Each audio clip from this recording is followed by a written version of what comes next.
gentlemen, it is Thursday, so today we're going to cover tight ends, defenses, and wide receivers.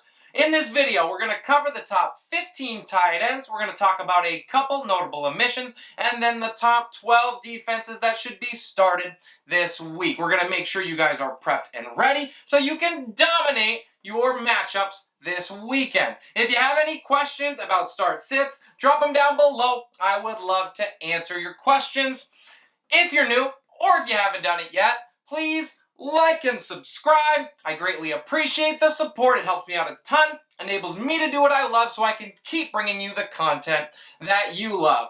Enough of all that, let's get into this week's tight end rankings.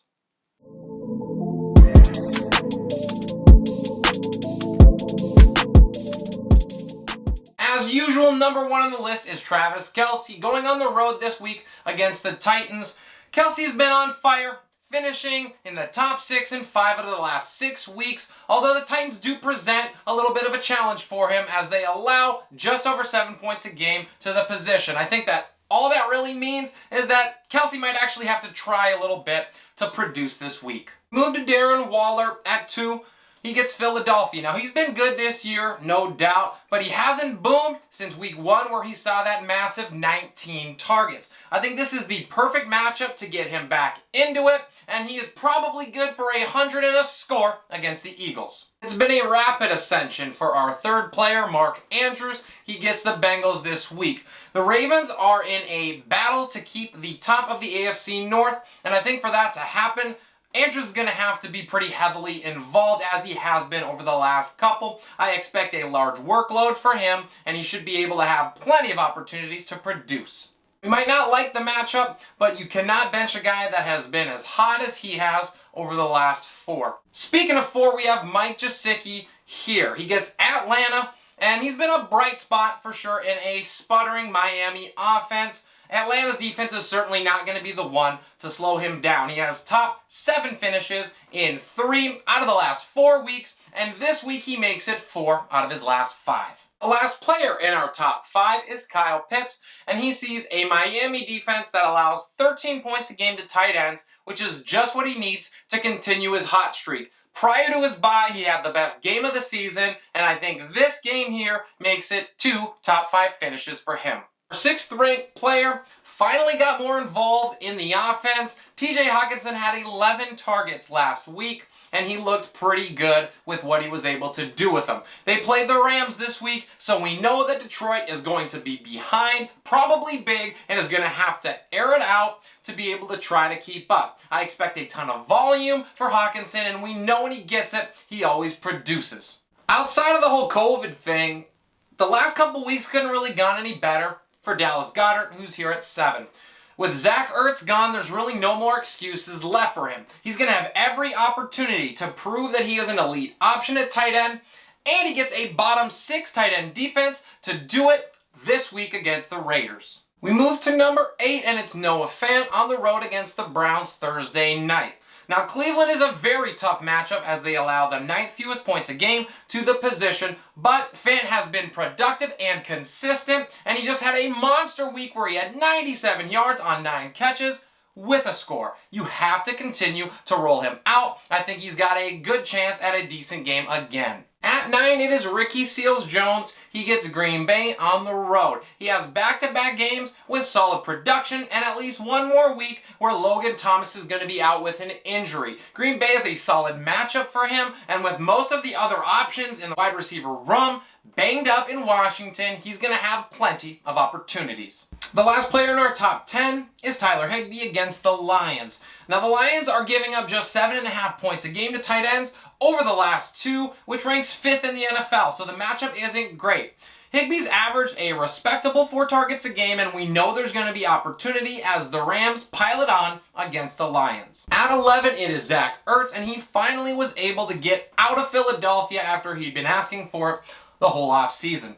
He gets the Houston Texans this week, and the new opportunities in this Arizona offense mean we immediately slide Ertz into that low-end tight end 1 range. Now, until he proves otherwise, he's going to stay there. Although there are tons of mouths to feed, I just feel like this is the game where Kyler Murray wants to give him a warm welcome and really help get him antiquated into this offense. The final tight end 1 that we have for you guys this week is Hunter Henry. He gets the Jets.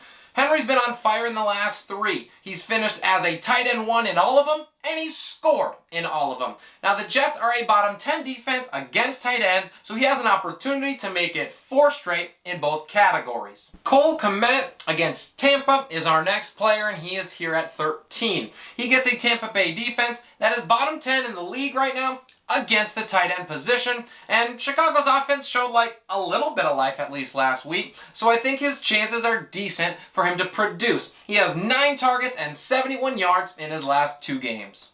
At 14, it is Mo Alley Cox of the Colts. He gets San Francisco on the road. He has 3 straight finishes in the top 20 and 120 yards during that time, scoring 3 touchdowns as well. Now, the 49ers are a tough matchup here, so we have to temper expectations and hope that his 3 target average is enough. At 15, it is Robert Tonyan against the Washington football team, and Tonyan has been, let's just say, disappointing, to say the least.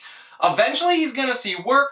This game feels like it might be the one where he could reemerge, and we're just hoping for a score. A couple notable omissions before we get into the defenses. We start with Rob Gronkowski, who is trending towards not playing in this game. If he does end up suiting up in week 7, we would move him to a low tight end 1 type of a player. Then we're going to go to Gerald Everett against the New Orleans Saints. And this is pretty simple. We want to play as few Seahawks as we possibly can. Let's now hop to our top defensive plays of the week.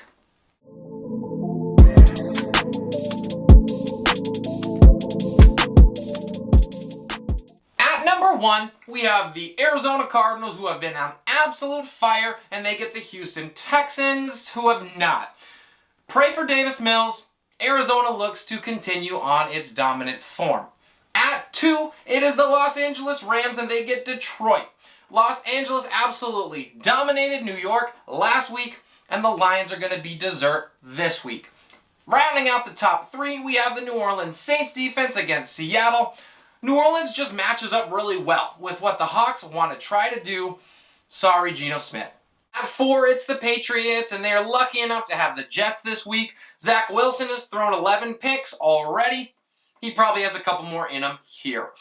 At 5 is the Carolina Panthers. They get the Giants. Carolina is currently fighting for a playoff spot, while the Giants are currently fighting for a top 5 pick.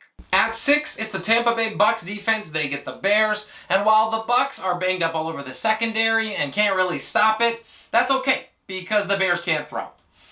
Next at 7, we have the Broncos defense. They get Cleveland, and the Browns are likely to be without at least half of their starting offensive lineup.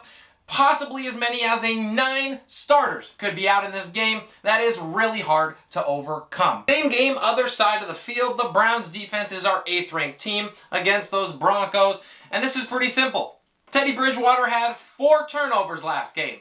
That's really hard to overcome too. Our last 2 defenses before we send you on your way, in at 11 is the Las Vegas Raiders against the Eagles. Vegas put in a spirited effort last week after the John Gruden scandal. Philly lost all their spirit by halftime against Tampa. At 12 and rounding out our rankings, Colts against San Francisco. Indy held Houston to just 3 points last week, and while I think the 49ers obviously score more than that, this D is starting to come alive and will be a solid start. That's all I got for you guys. Thank you for joining me today. Please drop any questions, comments, disagreements, whatever, down below. This is Relentless Press. I am your host, Abraham Opatz, and we'll see you next time.